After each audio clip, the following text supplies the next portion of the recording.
In April 1, 1942, I was appointed head of Branch 12 of the German Army's General Staff.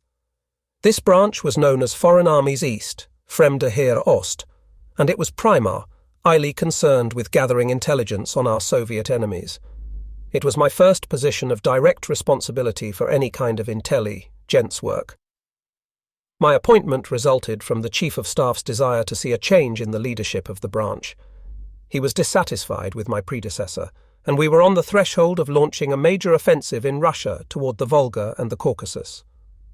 Part of General Haider's motive for selecting me may have been that I had served as his personal staff officer from the end of 1939 until early 1940, and that I had subsequently worked on the planning for the new Caucasus offensive in the operations branch right up to the date of my new appointment. I was therefore familiar with our objectives and military dispositions, and with our intermediate and long-term aims on the Eastern Front. For the first 20 years of my career as an officer, however, I had had virtually no contact with intelligence work. My first interest in the possibilities it afforded had been aroused in the years before the Munich crisis of 1938, during which I had served first in Branch 1 of the General Staff, Plans and Operations, under Colonel Hansen, then in Branch 10 of the General Staff, Fortifications, under Colonel von der Chevalerie, in which we were concerned with the theory and planning of German lines of fortification. This made it necessary for us to investigate what the other side was up to. Once I had to tour the frontier between Silesia and Czechoslovakia together with the Lieutenant Colonel von Riesen to reconnoitre the Czech fortification works. Riesen was an officer of Admiral Canaris's Abwehr organization, attached to Military District 8 in Breslau. He travelled under the code name Schneider. We spent some days with the photographic units on the frontier, obtaining long-range shots of the Czech installations using a giant telephoto lens of about 1,000mm focal length. By this means we secured information on the thickness of the concrete at the sites, even at ranges of 20 miles and more. This journey kindled my first interest in such work, and a decade later, when I became head of the Gehlen organization in occupied Germany, I adopted the code name Dr. Schneider in memory of the lieutenant colonel who had performed this service, since he had by then passed on to a place where code names are no longer of any consequence. In the course of my work at the War Department building in Berlin's Bendlerstrasse, I established contact with figures who were already legendary, as well as those who were later to become notorious. Among the former, I valued most highly my acquaintance with General Ludwig Beck, Haider's predecessor as Chief of the Army's General Staff. He was constantly looking for new methods and military tactics, emulating General von Seeckt in this respect. Seeckt had contended that in an armed conflict Germany could have no hope of victory unless she could force her enemy into a fluid and mobile warfare from the start. Beck was aware of the possibilities of technology in modern war. He was modern in outlook and immediately supported introduction of the costly new assault gun after it was demonstrated to him, even though he could afford only one detachment in each division to be equipped with such weapons. He hated the Nazis and went out of his way to avoid them. He had only one personal meeting with Adolf Hitler, and that lasted only a few minutes. My recollection of the leading Nazis is only fragmentary. Heinrich Himmler once invited me to lunch alone, sounded me about my organization and discarded me. In June 1938, I had my one and only meeting with Hermann Göring too. He had been ordered to inspect the Army's fortification work along our western frontiers, and I was attached to the tour as fortifications specialist to the staff of General Adam, the commander-in-chief in the West. The construction program had originally been planned on a magnify-cent scale by the War Department for eventual completion by 1964, as a permanent barrier in the West. But by mid-1938, of course, little of this program was completed. Göring made no secret of his criticism. Adam was normally a sanguine and receptive general, but after 2 days of Göring's onslaught he walked out, leaving me, a 36-year-old army captain, to represent the War Department's point of view. No sooner had I opened my mouth to answer Field Marshal Göring's criticism than he interrupted me, referred to me as young man, and silenced me.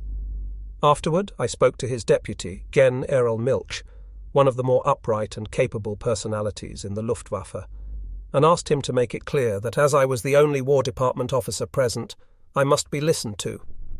Milch must have spoken to Goering about it because I was given a proper hearing after that. I later spoke to Haider, who was on the point of succeeding Beck, and told him I thought Hitler's orders to Fritz Todt, the engineer, to take over the fortification work from us was an ominous development. But it was symptomatic of the Führer's deep-seated mistrust for the General Staff and our specialised knowledge. He once said, "If I want a project to run smoothly, I always give the experts a wide berth." Undoubtedly, Hitler was characterised by a degree of misplaced genius, but it was that type of genius that is brilliantly successful in peacetime and crumples when it is confronted by the serious burdens of war. He was completely without scruples. Adolf Hitler lacked the training to understand fully military factors and strategic possibilities, but he nonetheless remained convinced of his genius as a warlord until the very end. He was supported in this belief by those of his subordinates who had emerged from the party. It was rooted in the fact that the first military decisions which Hitler adopted against the considered advice of his officers, the occupation of the Rhineland, the assimilation of Austria, the two Czech crises, and the initial campaigns of World War II in Poland, Norway and France were met with unqualified success, and thereby confirmed his predictions and apparently disproved the cavilling prognoses and calculations of General Haider. Thus, events at first served to strengthen Hitler's unjustified self-confidence and to throw the General Staff into sharp relief as a pack of pessimists and defeatists. But Hitler tended to base his decisions on the assumption that his enemies would act illogically, and this was a gamble which someday was bound to fail. Instead of weighing carefully each step he took, he began a dangerous poker game and shut his eyes to the fact that sooner or later he would be dealt a losing hand. Even in 1939, he did not deserve to win. Our forces were nowhere near ready for war, and if the Allies had shown resolution in their political and military actions when war broke out, there would have been at most a short period of armed conflict followed by the defeat of Germany, a defeat which seemed certain from the outset.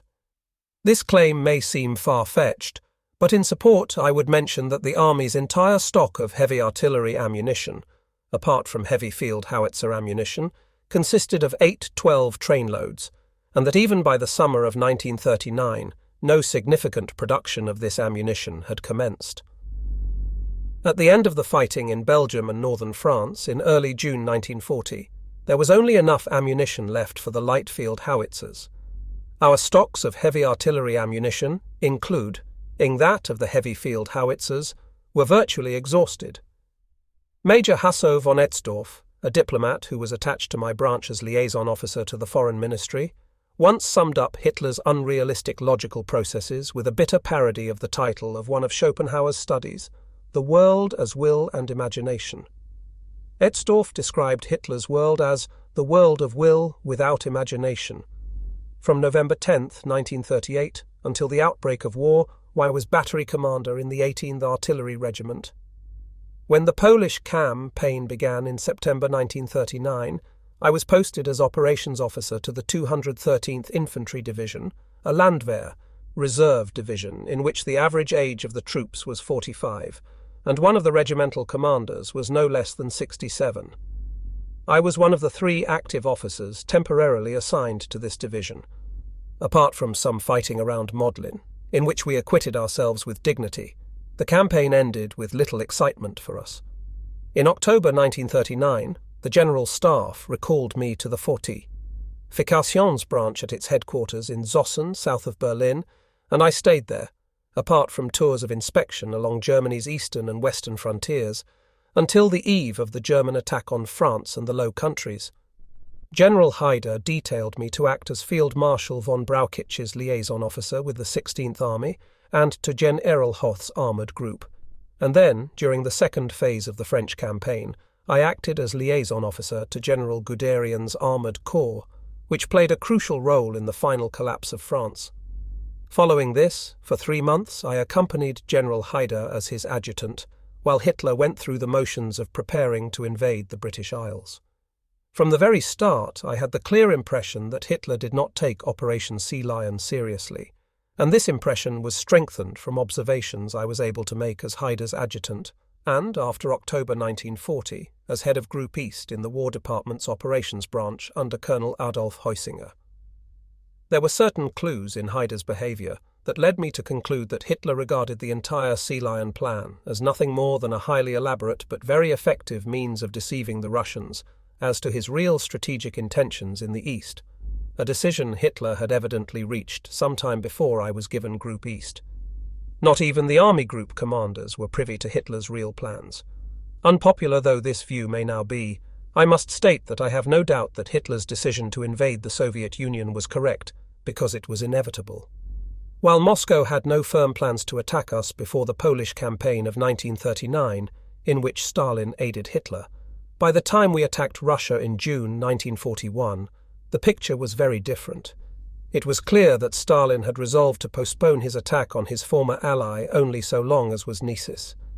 Sorry to see us bleeding to death and exhausted after a conflict with the Western Allies. Then he would have grinned and attacked us as well, in the knowledge that the capitalist powers had meanwhile torn themselves to pieces too. He might have waited until 1943 or 1944, but my colleagues in Group East of the War Department and I were convinced he was going to attack sooner or later. The advanced state of the Soviet Union's preparations for an offensive war support this conviction. For example, the echeloned, in-depth deployment of their divisions at the time of our attack indicated that they were putting together a powerful land force for an attack on us. The structure of their industrial economy led to similar conclusions as well. But if Hitler was correct in making this decision, what was wrong was the manner in which he conducted the Russian campaign. In this connection, I might add that the Führer nurtured something like a love-hate relationship with Joseph Stalin. When he was in difficulties, Hitler sometimes asked himself out loud, what would Stalin do in a situation like this? It was perhaps in emulation of Stalin that Hitler instituted the arrest of the relatives of certain conspirators in the assassination plot of July 20th, 1944. Among the conspirators who later paid with their lives was Admiral Wilhelm Canaris, head of the OKW's Abwehr intelligence organ, Ization. While I was Haider's adjutant, I came into frequent contact with the Admiral, for he had to pass through my office to reach Haider's. I soon learned, however, that my presence was not desired, for reasons of privacy as much as of security, and I tactfully withdrew. When I became head of Group East, working on the planning of Operation Barbarossa, Hitler's attack on Russia, one of the proposals I made was for Abwehr units to be attached to the assault troops taking part in the attack, a suggestion Canaris warmly endorsed at a conference I attended in his offices late in 1940. Although I was only a major, he was always charming, receptive, and genuine. Later, our relationship deepened into one of great mutual trust and proximity. That Canaris's character is shrouded even now in mists of ill repute is a fate he shares with many other figures of the intelligence world, both in Germany and abroad. He has been criticized by authors who obviously cannot have been acquainted with him. Canaris has been repeatedly accused of procrastination, lack of resolution, and doubtful conduct. The disclosures of certain treason cases have tended to leave stains on his reputation, but for my part I am convinced that none of these vague and all too superficial histories has done the Admiral justice. In addition to his deep-seated religious feelings and his impeccable conduct as an officer, Canaris was endowed with intellect, dual traits not seen in officers since the first half of the 19th century, traits that had helped officers like Roon von der Goltz and Count York von Wartenberg, as well as Clausewitz and Moltke, to spectacular achievements in sciences other than the purely military. Moreover, unlike many officers, Canaris knew how to think in global terms. This was how he was able to predict political trends with uncanny accuracy. Admittedly, he did not always find the right audience, men who were as ready and willing to listen to his prophecies as were Fritsch, Brauchitsch, Beck, and Haider. But this was a fate he shared with more than one of his colleagues. It was hardly surprising that as war broke out in 1939, he had taken a very pessimistic view of the outcome and that the mantle of a Cassandra had lain heavy on his shoulders.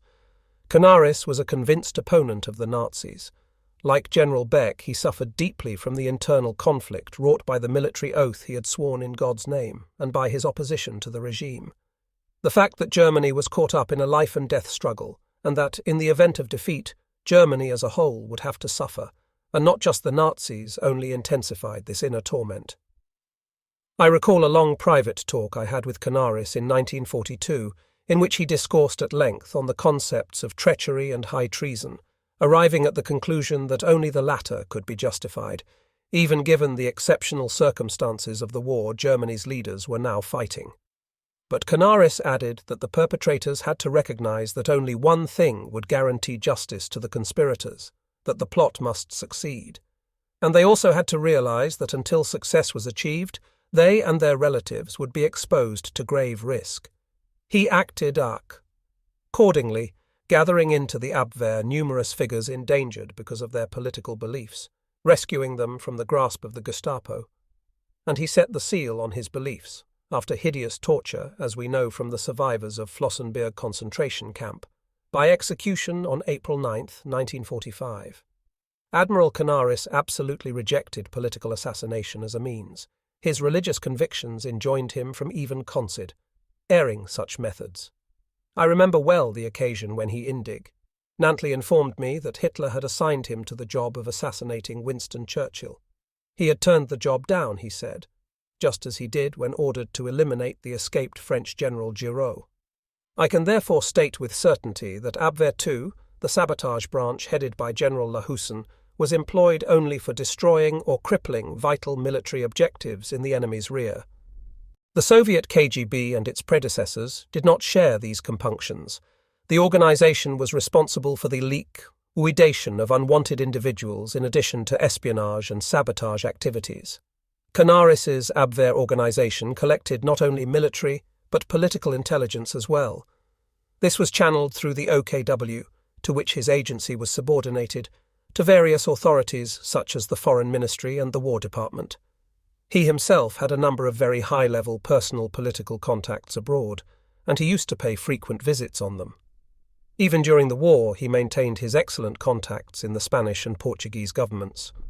One consequence of this was that in 1940, he was sent to Madrid to persuade the Spanish to declare war.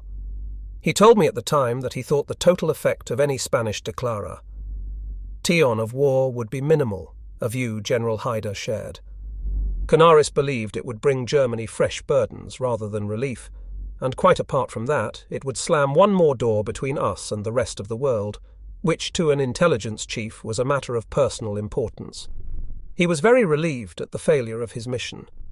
The latter part of 1940 was taken up with preparing for our invasion of Greece, which was planned for the spring of 1941, using Bulgarian territory as a jumping-off place.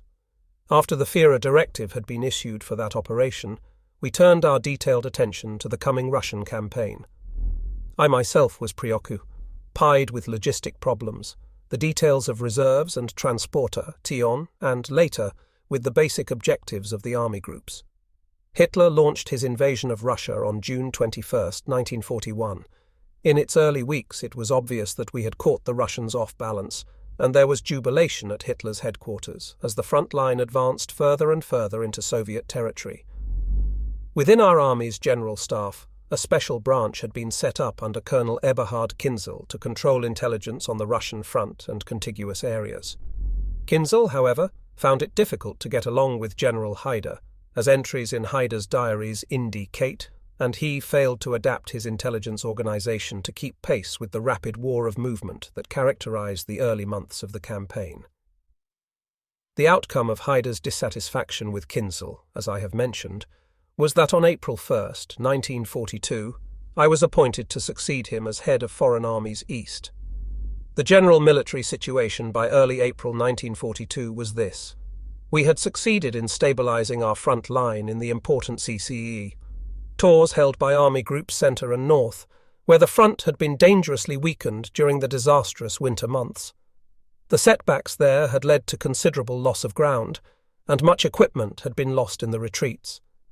But far worse was the effect of the winter crisis on the German soldier, who after 2 years of victorious advance had for the first time experienced a setback, if not an outright defeat.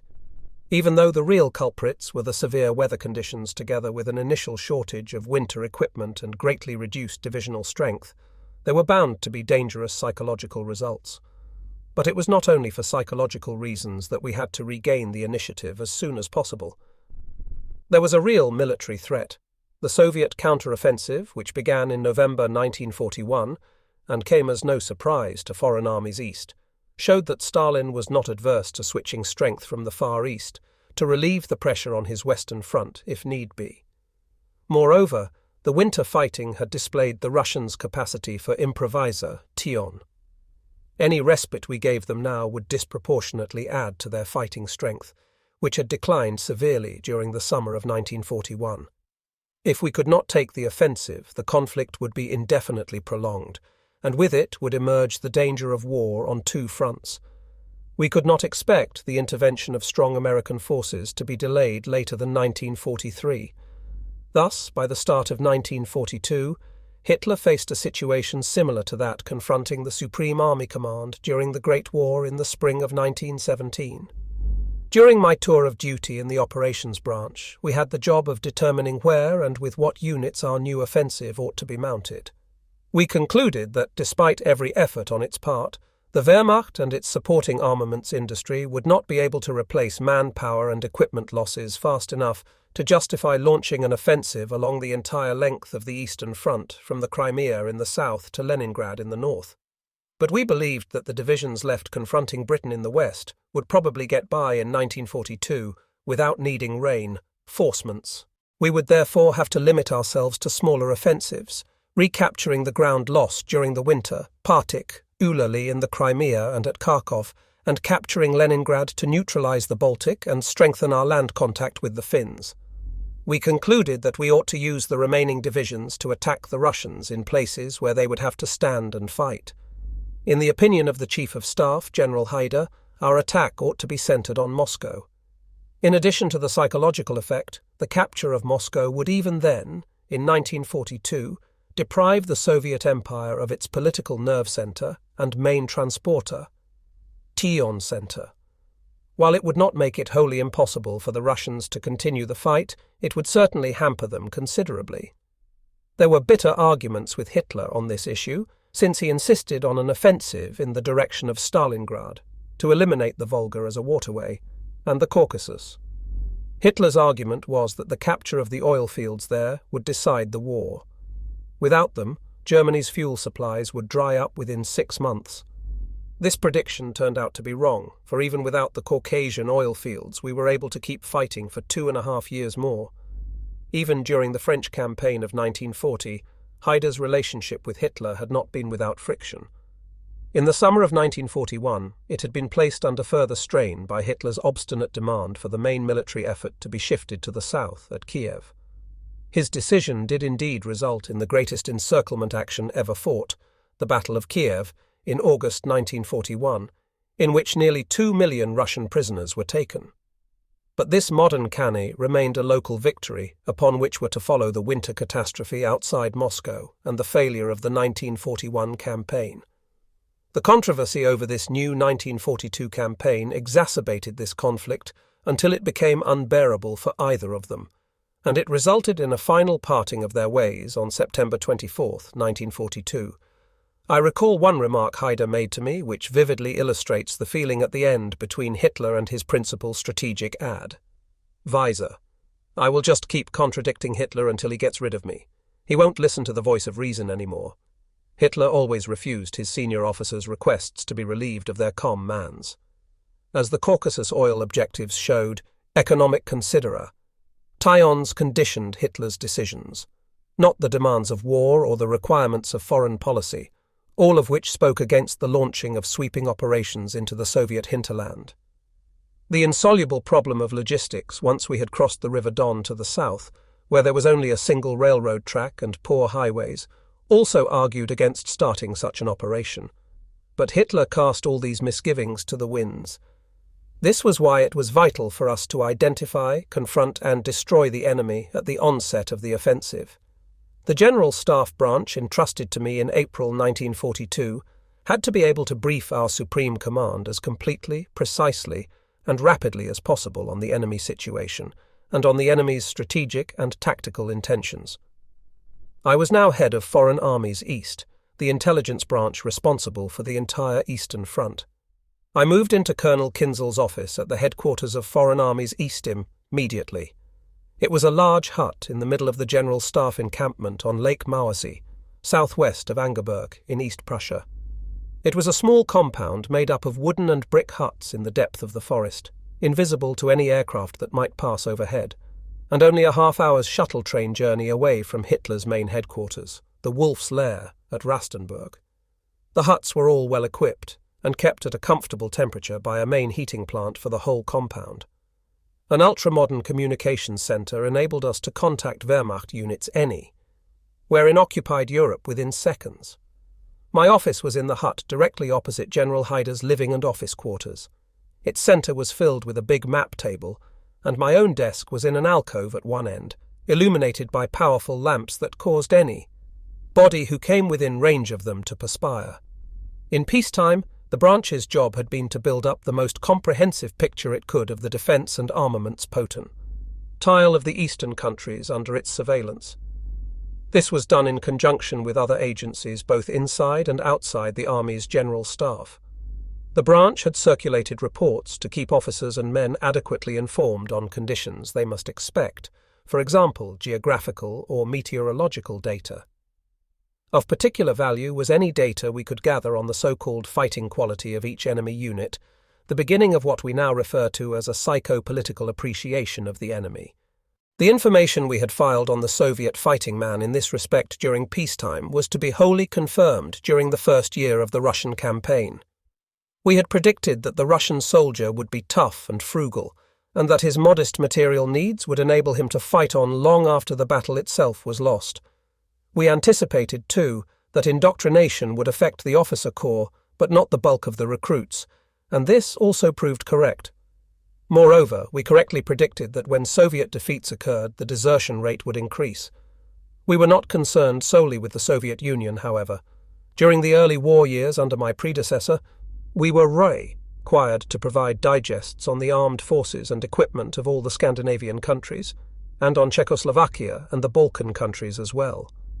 We reported regularly on their fortifications, their attitudes toward Germany, and their internal political situations. In addition to compiling the order of battle reports on the regular Eastern armies confronting us, we had to conduct intelligence work against the growing partisan activity in Yugoslavia. During the early part of my office, the branch was ordered to include the gathering of intelligence on a powerful new enemy, the United States. I recall that the American secret rearmament plan, of which only 8 copies existed, came to our attention as early as the spring of 1942, simply through our careful sifting of the Icon press. The U.S. General Wedemeyer, who had attended our staff college in Berlin from 1936 to 1938, and who was perhaps one of the most outstanding American strategists of World War II, told me in 1960 that nobody had ever established how this top-secret document came into the hands of the press. At the time, he was the principal General Staff Officer in the U.S. Army's Operations Branch. In the course of the affair, he suffered probably the most nerve-wracking hours of his life, but he finally emerged from the investigation without a stain on his name. He made it clear to me that the investigation indicated that the leak was somewhere in President Roosevelt's immediate entourage. In the middle of June 1942, I was able to give Haider a bulky report we had compiled on American strength and strategic intent, tie-ons for the coming year, with photographs of U.S. tanks and landing craft, details of the U.S. Army's expansion plans, and a discussion of the shipping tonnage available for transporting Icon troops. At the time, we concluded, lack of shipping space would rule out any danger that the Allies could mount a full-scale second front that year. In the report, we quoted an Abwehr source in the British Embassy in Lisbon, which pointed, correctly, to the Allied intention of intensifying the bombing of Germany and of carrying out minor landing operations on the French coast. A few days later, I was able to circulate a detailed report on the U.S. Army in which I noted that a European theatre of operations had been activated under Brigadier General Eisenhower. I went on to emphasize that, in the near future, we must take into account the fact that American forces will appear in moderate strength at first. Our principal intelligence target was, of course, the Soviet Union. In peacetime, in order to build up an exact picture of the Russian units, We had used every possible source of information: the files of the Abwehr, the dispatches of our military attachés, the reports circulated by the Foreign Ministry. Of course, we had also exploited the available non-secret publications, even though these were subject to stringent press censorship. By careful analysis, we could often extract valuable facts to extend our knowledge beyond that obtained from secret sources. Despite the difficulties imposed on him by the Soviet Union's extensive counter-espionage and by Hitler's absolute prohibition against espionage activity in the Soviet Union after his pact with Stalin was signed in 1939, my predecessor Colonel Kinzel had already succeeded in building up a relatively accurate picture of the Russian defences, order of battle, and mobilization measures, and of Moscow's strategic planning. It was on the basis of this information that our Barbarossa campaign plan had been developed and adjusted to meet each changing circumstance. Kinzel had also instituted detailed surveys of Soviet man, power and industrial reserves, and I found these reports of particular value when I took over. As we became more deeply embroiled in the conflict with Russia, we extended the activities of our staff and task force. We assembled thousands of files on Soviet armed forces and NKVD units and compiled intricate card indices on high-ranking Soviet officers. Maps were drawn indicating communications networks, radio links, poison gas depots, principal lines of advance, and the location of NKVD agents. Finally, we made detailed comparisons between German and Russian units of similar size. 7 days after I took over Foreign Armies East, I reported in detail to General Hader on the Russian forces' rate of reinforcement and their aircraft movements over the previous month, and then I discussed with him the way I proposed to work in the future. He told me, with some emphasis, that he expected not only a thorough estimate of the daily situation, but also a long-term appreciation of the enemy's strategic intentions and capabilities. This was an important innovation. In a note appended to a collection of these appreciation reports, I explained in December 1944 that it was totally dependent on German operations and was incapable of any strategic initiative of its own. Apart from its verbal reporting, therefore, this branch was able to limit itself to issuing daily digests until the beginning of the winter of 1942. When the Soviet command managed to regain the initiative on some sectors of the front at the beginning of the winter of 1941-42, the branch began to issue a daily report on enemy trends, in which some attempt was made to go into an appreciation of the enemy's probable intentions. As the war progressed, however, it became necessary for the appreciations of enemy plans, which had previously been discussed verbally each day with the Chief of the General Staff, to be set down in writing. From April 11, 1942, onward, therefore, a brief appreciation report on the enemy situation was prepared each day and circulated to the authorities concerned: Chief of the General Staff, Chief of the Operations Branch, intelligence officers at Army Group level, Luftwaffe Operations Staff. In addition to these, we prepared a comprehensive appreciation report on the enemy situation at various intervals, usually 4 to 8 weeks, so that as the war went on, our command would have material on the actions to be expected of the enemy over long periods of time. After a short time as head of the branch, I realized that there was much room for improvement if Hader's wishes were to be met, and that a number of organizational and psychological problems would have to be overcome. The main psychological problem was the traditional lack of regard for the military intelligence branch, particularly for intelligence procurement. I was originally not entirely innocent myself in this regard. The effects of such an attitude were evidenced by the small number of active officers in military intelligence in peacetime. The Army's organization scheme of January 1939 shows only 7 officers in Branch 12, Foreign Armies East. At Army Corps level, there was the ICAO officer, the Joint Military Intelligence Counter-Espionage Officer, usually a young Army captain on a posting to the General Staff. The peacetime organization made no provision for an enemy intelligence expert at divisional level. In wartime, this position was usually occupied by a reserve officer, who often performed amazingly well. Of course, the disdain for this work was wholly unjust, as the enemy intelligence expert, especially in the higher echelons, had to think with 2 brains at once if he was to perform his assignment properly. It was not enough to know the precise military units and equipment opposing him. He had to be able to forecast the enemy's intentions, and this called for a subtle empathy with the enemy's mentality and a detailed knowledge of the enemy's command tactics. He then had to be able to put all his facts convincingly to his superiors, acting the role of devil's advo. Kate. This was not without its difficulties, for the staff intelligence officer was usually junior in both age and rank to the LA, operations officer, and chief of staff in his echelon. Soon after taking office, I therefore proposed to General Hyder that the IC, military intelligence officer, should be given the same rank and seniority as the LA, which was that of a principal officer. This request was granted, particularly in the higher levels like army groups and armies. While the LAA continued to be the primus inter pares, the military intelligence officer at least had the same rank. The result was an increase in the latter's influence. His words were treated with greater respect than before, and he could add more weight to his appreciations of the enemy's intentions.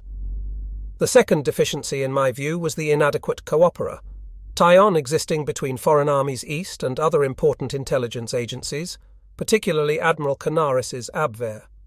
For example, the Abwehr repeatedly forwarded to me information of considerable interest, but their evaluation of it left much to be desired.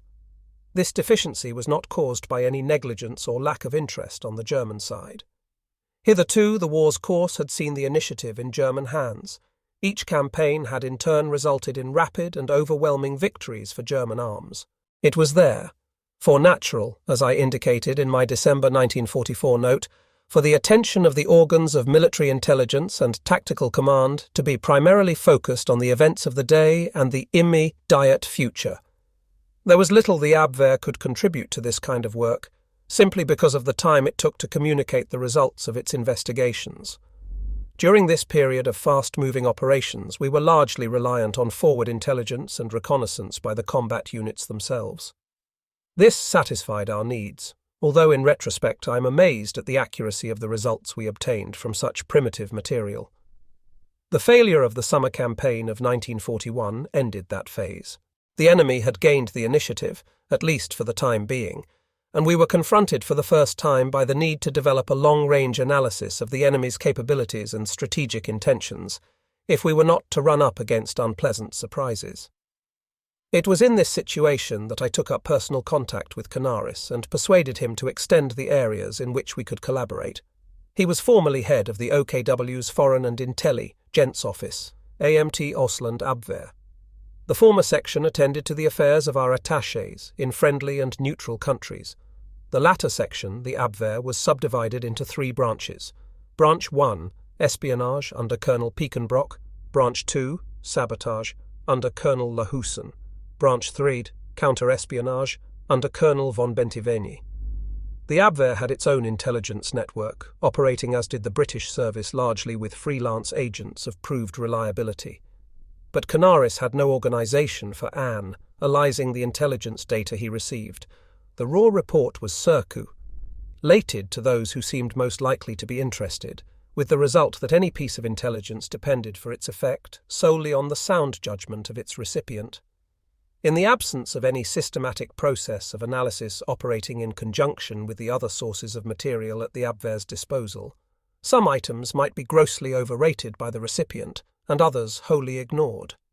It was the lesson I learned during my collaboration with Canaris's Abwehr system that moved me when I set up the Gehlen organization after 1945, to establish an efficient section of analysts inside the organization. And I did what I could to dispel the heresy that secret services should concern themselves solely with secret sources and pay no attention to the freely available, open material available from newspaper stands and bookstores throughout the world. Canaris, of course, was not without difficulties of his own by 1942. The destruction of many of his networks in countries that became our enemies with the outbreak of war made his agency's work harder, but not impossible. In the United States, the FBI had closed down virtually every German contact. But as I have said, the garrulous newspapers and magazines of that nation made it possible for him to bridge the gap until he could rebuild his networks there. A further difficulty confronting him was that since 1933, the Nazi Party, in the guise of the so-called Foreign Organizer, TION, Auslandsorganisation, and Himmler's SD, Sicherheitsdienst, security service, had been attempting to establish rival networks in a manner that verged frequently on the dilettante. Canaris was in a weak position, as the OKW's chiefs did not give him the support he needed. The Reich Main Security Office, RSJ, in which the Gestapo, criminal police, and SD were unofficially combined in 1936, and which Himmler formally established on September 27, 1939, in particular had struggled to get control of espionage and counter-espionage. In 1933, Hitler had granted the request of his defense minister that the Defense Ministry alone be responsible for counter-espionage and counter-sabotage operations to protect the state and its national economy and armed forces. But by 1935 it was plain that Himmler and his trusty police chief Reinhard Heydrich were not inclined to heed Hitler's ordinance. Thus, 1935 had seen the creation of Special Bureau Stein, which conducted investigations into suspected treason cases on behalf of both the Gestapo and SD and the armed forces. It was built into the RSHA as an ad hoc bureau, with the express aim of encroaching on the Abwehr's preserves. The Abwehr's response was to turn its scrutiny onto Stein himself, but he fled abroad and, using the code name Pfeiffer, tried to work for the Poles and British, without enjoying much success. These clear inroads into his authority caused Canaris to get together with Dr. Werner Best of the RSHA. Together they hammered out a basis for collaboration, the Ten Commandments of 1936, which established guidelines for the cooperation of the Abwehr with the Gestapo and SD and clearly set out their individual responsibilities. 2 years later, the SD's carefully camouflaged Foreign Intelligence Service was refashioned into Branch 6 of the RSHA, and this was taken over by Walter Schellenberg * in June 1942. In May 1942, or about a month after I became head of Foreign Armies East, a new agreement was reached between the SD and the Abwehr, allegedly based on a 10-point program drafted by Schellenberg. The negotiations were conducted by Canaris and Colonel von Bentivegni on the one side, and the head of Branch 4 of the RSHA, Heinrich Müller, on the other. It was only now that the SD's espionage activity abroad became legal, and Canaris had to concede it permission to undertake military intelligence work abroad as well. I saw that my first task was to establish closer contact between Canaris's Abwehr networks and the various military commands. In peacetime, apart from informal contacts within the Defense Minis, the Abwehr had been linked to the military commands only at the military district, Wehrkreis, level, in the person of the ICAO officer. With mobilization, even this tenuous link went by the board, as the ICAO now had to act purely as the enemy intelligence officer at the forward headquarters of the Army Corps concerned. Canaris's organization operated highly mobile forward intel, Legiance and reconnaissance units under 3 control stations, codenamed Wally Brat, Wally II, and Wally III, each with a different kind of mission. I requested him to place his Abwehr units on the Eastern Front under my control, with the exception of the Wally II units, that is, the sabotage commandos, which I wanted nothing to do with in view of the overall situation. I told Canaris I would not interfere in any way with the running of the Abwehr units, or their upkeep, but we had to find some faster way of getting their data to the fighting commands. It was typical of his unlimited readiness to cooperate that he agreed to my request without a moment's hesitation. My first step was to transfer the control station Wally-1 from its present site east of Warsaw to Nikolaiken, about 20 miles from the main field headquarters of the Army, OKH, at Angerburg, so that the contact between the secret intelligence units and my branch, Foreign Armies East, would be as immediate as possible. Wally Battalion, commanded by Major Hermann Baun, controlled the agents and special reconnaissance units operating along the whole Eastern Front. Baun himself was an undersized, brown-eyed Russian-born German who spoke accent-free German and Russian like a second mother tongue. He remained in control of my intelligence procurement operations until the end of the war and beyond. The new organization I introduced provided a rapid flow of intelligence data from the front line to our branch along 2 parallel channels. The first followed the military chain of IC officers at each command level, and the second the Abwehr chain, with crossovers at each level. A frontline intelli, Gents unit would report to the IC officer at Army level, and simul simultaneously to the Abwehr's Forward Reconnaissance Command at Army Group level. The latter would then collate these reports and report in turn to the IC at Army Group level and to the Abwehr's overall control station under Major Baun, Wally Bunst. In the first instance, Baun then reported to my branch, using both the reports of the Forward Recon, naissance units that had reached him in this way, and also the results of his own Abwehr operations. Canaris's agency, for its part, received copies of all the reports reaching foreign armies east. Finally, to speed the communication of reports, I ordered that the preparation of the daily intelligence summary was to begin simultaneously at every level. The result was that each IC was usually able to hand his commanding officer a complete intelligence summary by evening. An example will make this clearer. Hitler had directed that in the coming spring offensive, the breakthrough into the Caucasus come first and foremost.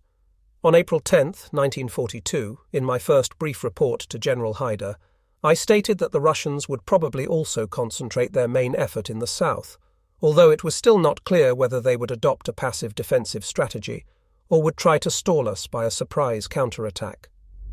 A few days before von Manstein launched the German offensive on May 8th, foreign armies east received the following signal from the Abwehr, WSEA 1530, the 30th of April, 1942.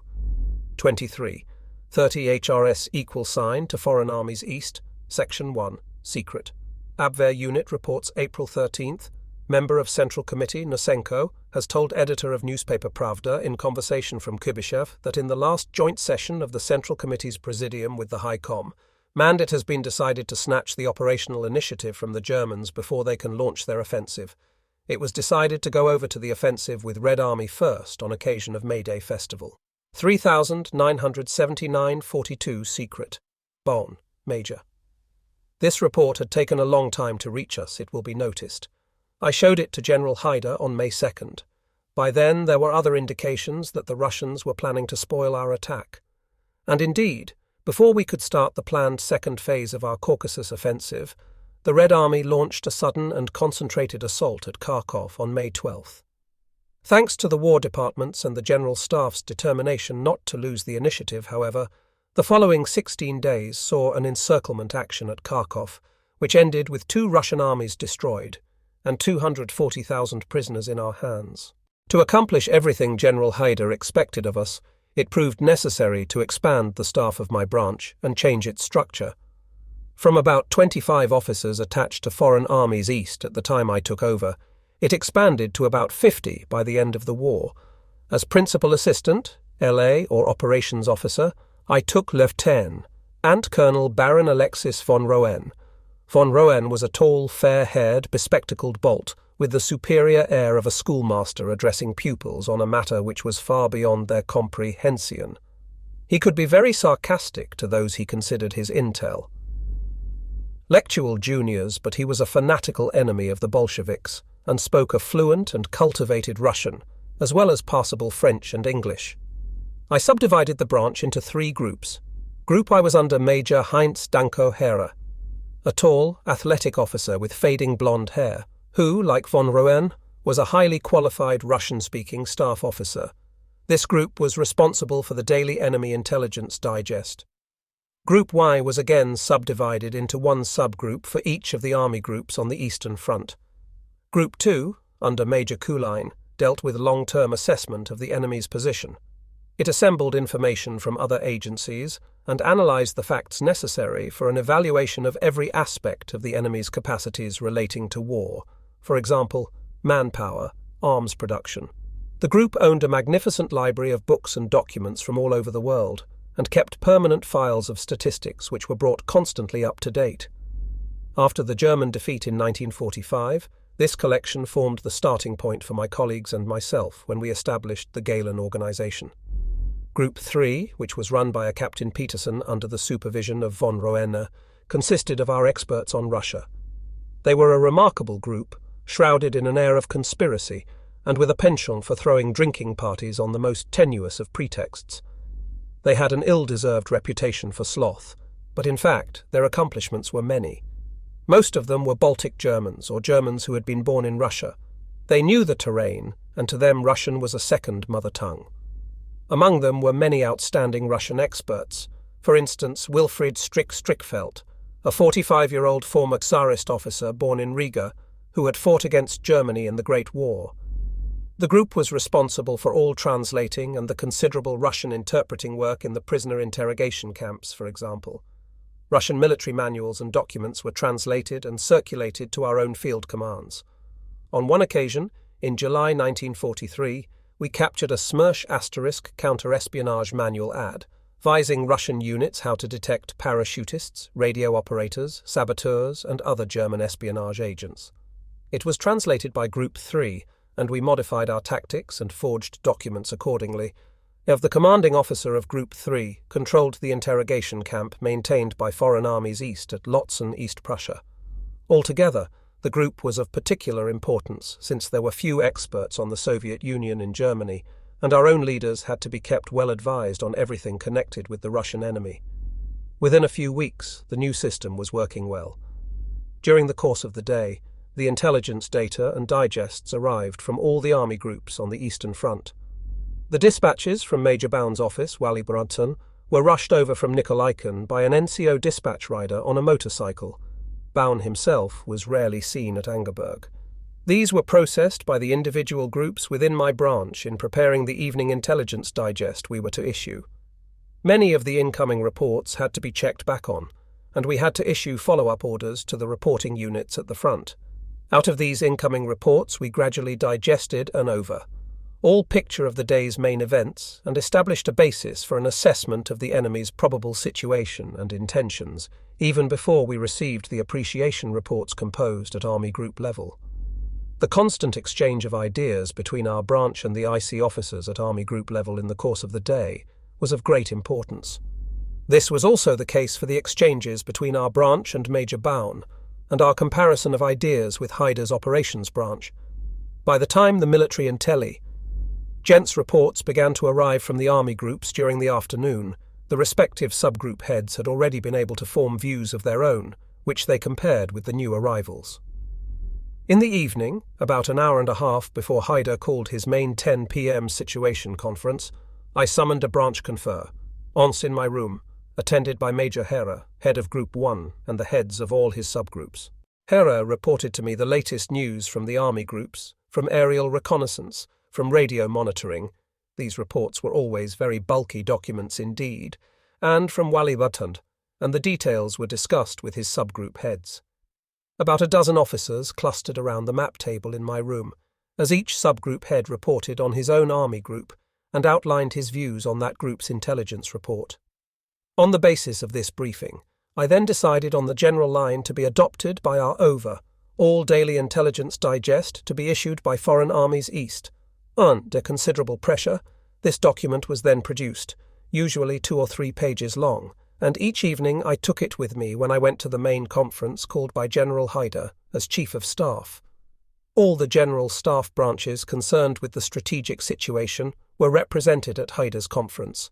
The heads of the operations, Foreign Armies East, Organisation and Rail Transport branches, the Quartermaster General for logistic problems, the Chief of Army Signals for communications, and on some scions, representatives of other branches. The head of the operations branch usually opened the proceedings, followed by myself as head of Foreign Armies East, and then, after the others had also reported, Haider would decide on the orders and other measures to be issued. At about 9 o'clock the next morning, there was a further situation conference in my own office after the night's batch of incoming reports had been processed. This was followed immediately by a 10 o'clock situation conference called by Haider, similar to the evening one but shorter, based on the situation maps freshly printed during the night. He would then take this information with him to the main midday conference called by Hitler at the Wolf's Lair. Obviously, speed was of the essence if our intelligence digests were to be of any value to the field commanders. If this was true for offensive operations, it was even more so when the enemy had seized the initiative. I believe that the new organization and system I introduced met this vital requirement. From the daily digests, we also produced a comprehensive report on the enemy's situation, as I have mentioned, at intervals of 1 or 2 months. This long-range digest then formed in its turn an important basis for Campari. Sun with the current daily digest. Any distinct divergence from the pattern established in the long-term digests acted as an early warning that the enemy was up to something. It was a warning system which would have been very difficult for the enemy to deceive. Any palpable increase in the rate of sabotage incidents, or an increase in partisan activity, or a sudden concentration of espionage opera. Tions in certain areas acted as an immediate alarm signal to my branch. We reacted by issuing orders for intensive intelligence effort in the particular sectors of the Eastern Front concerned. Armed reconnaissance units crossed the lines and pulled in Soviet prisoners, and our monitoring units eavesdropped on the enemy's radio traffic near the front lines. The radio communications of the particularly officious Soviet military police units were always rewarding listening in this respect. So in achieving our results, neither I nor my colleagues resorted to black magic. It was application, thoroughness, expert knowledge, and speed that made our intelligence digests so valuable for the war. This did not mean that our reports were always in accord with Adolf Hitler's wishful thinking. I myself briefed him on only 4 occasions. The rest of the time it was usually the duty of the Chief of Staff, first Haider, then his successors Zeitzler and Guderian. I can only confirm how manfully my superiors battled with this man, trying to reverse decisions that were obviously wrong. But given a man of Hitler's obstinacy, they were the kinds of Desi. Scions that frequently only the force of destiny could alter. Again and again Hitler dismissed the warnings contained in our reports as defeatism, and hinted that we were trying to sabotage his plans. The Chief of Staff always did what he could to shield me from such outbursts, which might otherwise have resulted in my peremptory dismissal. My own few meetings with Hitler all passed placidly enough, but Guderian frequently got the rough edge of his tongue. I well recall one occasion when Guderian went to Hitler's head, quarters at the end of the unsuccessful Ardennes offensive in January 1945, a few days before the Soviet invasion of Germany proper began. When he returned, he vividly described how the Führer had thrown my charts and situation report to the ground and had suggested that I belonged in a lunatic asylum.